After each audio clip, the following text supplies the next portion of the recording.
नमस्कार, मैं हूं ज्ञानेश शुक्ला। वो एक खूंखार अपराधी है और उस पर ऐसे कई मामले दर्ज हैं। उसने राज्य में आतंक का साम्राज्य फैला रखा था। अब वह सलाखों के पीछे है। ये सख्त और कड़ी टिप्पणी की थी सुप्रीम कोर्ट ने। जराइम से लेकर सियासत तक दहशत का सिक्का चलाने वाले इस दुर्दांत शख्स का नाम है मुख्तार अंसारी, जो कानून को चकमा देते हुए सजा पाने से लगातार बचता रहा था पीछे कुछ सालों तक। 1995 से लेकर 2022 तक 5 बार विधायक बना। तकरीबन 27 वर्षों तक विधायिका का हिस्सा रहे मुख्तार अंसारी का खौफ इस कदर फैला हुआ था कि उसके खिलाफ दर्ज कई मामलों में गवाह या तो मुकर गए या फिर उसके पक्ष में ही बयान दे बैठे, या फिर कई गवाह तो मार ही दिए गए। कई सरकारी अधिकारी भी गवाह थे। वे तो लंबी चली सुनवाई में या तो रिटायर हो गए या फिर खराब सेहत का बहाना बनाकर उनमें से कई लोग गवाही देने से ही बच निकले। नतीजा यह रहा कि मुख्तार को निचली अदालतों में सबूतों के अभाव में बरी कर दिया गया। कई मुकदमों में तो खुद पुलिस ने फाइनल रिपोर्ट लगाकर मुख्तार को क्लीन चिट भी थमा दी। कई मुकदमे ऐसे थे जिनमें उसकी नामजदगी को ही गलत साबित कर दिया गया। कह दिया गया कि मुख्तार उसमें शामिल ही नहीं था और आरोपी उसे गलत तरीके से बना दिया गया। जुलाई 1986 में सच्चिदानंद राय की हत्या के मामले में पहली बार मुख्तार अंसारी का नाम सामने आया। करीब 1.5 साल तक पुलिस जांच करती रही और 4 जनवरी 1988 को इस मामले में फाइनल रिपोर्ट लगाकर मुख्तार को राहत दे दी, क्लीन चिट दे दी। वाराणसी और सोनभद्र में फिरौती के लिए 2 हाई प्रोफाइल किडनैपिंग के केसेस हुए। पहला केस 23 जनवरी 1997 का था। वाराणसी के भेलूपुर थाने में नंद किशोर रुंगटा के अपहरण का केस दर्ज हुआ। बड़े कारोबारी थे। किडनैपिंग के बाद ना तो रुंगटा आज तक जिंदा मिले, ना ही उनका कोई सुराग मिला, ना ही उनका शव मिला। सीबीआई ने इस मामले की जांच की, लेकिन मुख्तार पर कोई आंच नहीं आई उसे, बल्कि केंद्रीय जांच एजेंसी ने क्लीन चिट भी थमा दी इस केस में। उसी साल जब ये रुंगटा का किडनैपिंग हुई थी, उसी साल फिरौती के लिए सोनभद्र के अनपरा में यूपी इलेक्ट्रिसिटी बोर्ड के तत्कालीन जीएम दिनेश चंद्र के बेटे दीपक का अपहरण हुआ। उसका भी आज तक कुछ पता नहीं चला। आरोप मुख्तार पर लगे जरूर, लेकिन उसके गुर्गे सच्चिदानंद उपाध्याय को तो इस मामले में सजा हो गई, पर मुख्तार इस बार भी बरी हो गया इस केस से भी। साल 2009 में मऊ में ठेकेदार मन्ना सिंह को गोलियों से छलनी कर दिया गया, मौत के घाट उतार दिया गया था। उसका ड्राइवर शब्बीर उर्फ राजा और मन्ना सिंह का हिसाब किताब देखने वाले राम सिंह मौर्य उस वक्त गाड़ी में थे जब यह घटना हुई थी। हत्याकांड के 7 महीने बाद राम सिंह मौर्य की भी हत्या कर दी गई। मौर्य की हत्या के दौरान भी यही ड्राइवर शब्बीर साथ में था, लेकिन इन दोनों हत्याकांड में वो कोर्ट में गवाही से पलट गया। मन्ना सिंह हत्याकांड में 27 सितंबर 2017 को मुख्तार अंसारी को बरी कर दिया गया, जबकि वो मुख्य आरोपी के तौर पर थे।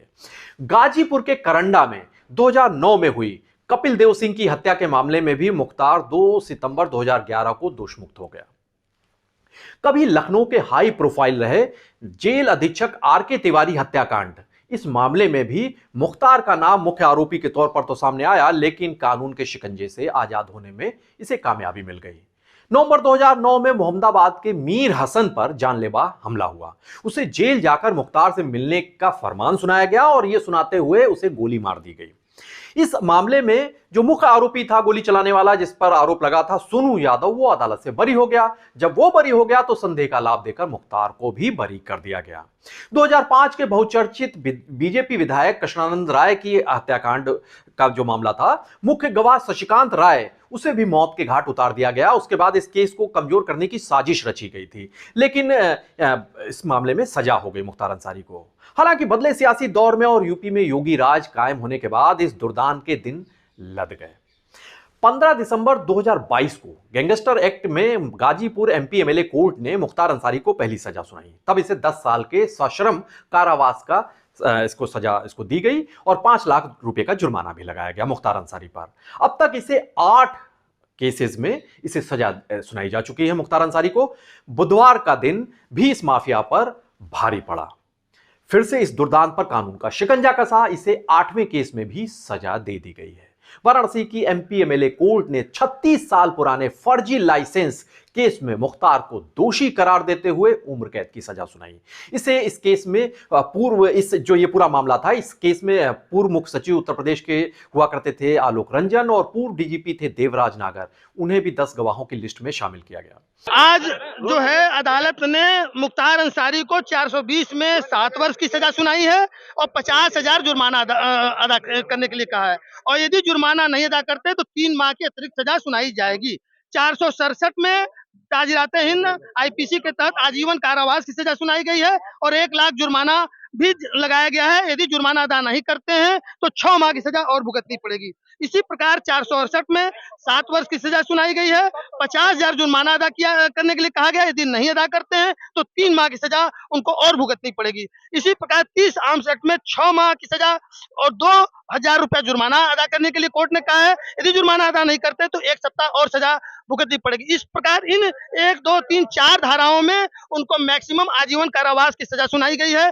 2,02,000 रुपया उनको जो है पेनाल्टी लगाया है, जो जुर्माना लगाए हैं, और जुर्माना अदा नहीं करते हैं तो 12 माह 1 सप्ताह यानी 1 साल 1 सप्ताह उनको और सजा भुगतनी पड़ेगी। ये सजा का नटशेल में पूरा सारांश है। वैसे अब अगर आपको लग रहा है कि मुख्तार की ऐंठ, उसकी हनक सजा मिलने के बाद खत्म हो गई है, तो शायद आप मुगालते में हैं, गलतफहमी है आपको, क्योंकि आपको हम एक और दास्तान सुनाने जा रहे हैं, एक सिहरन भरी दास्तान।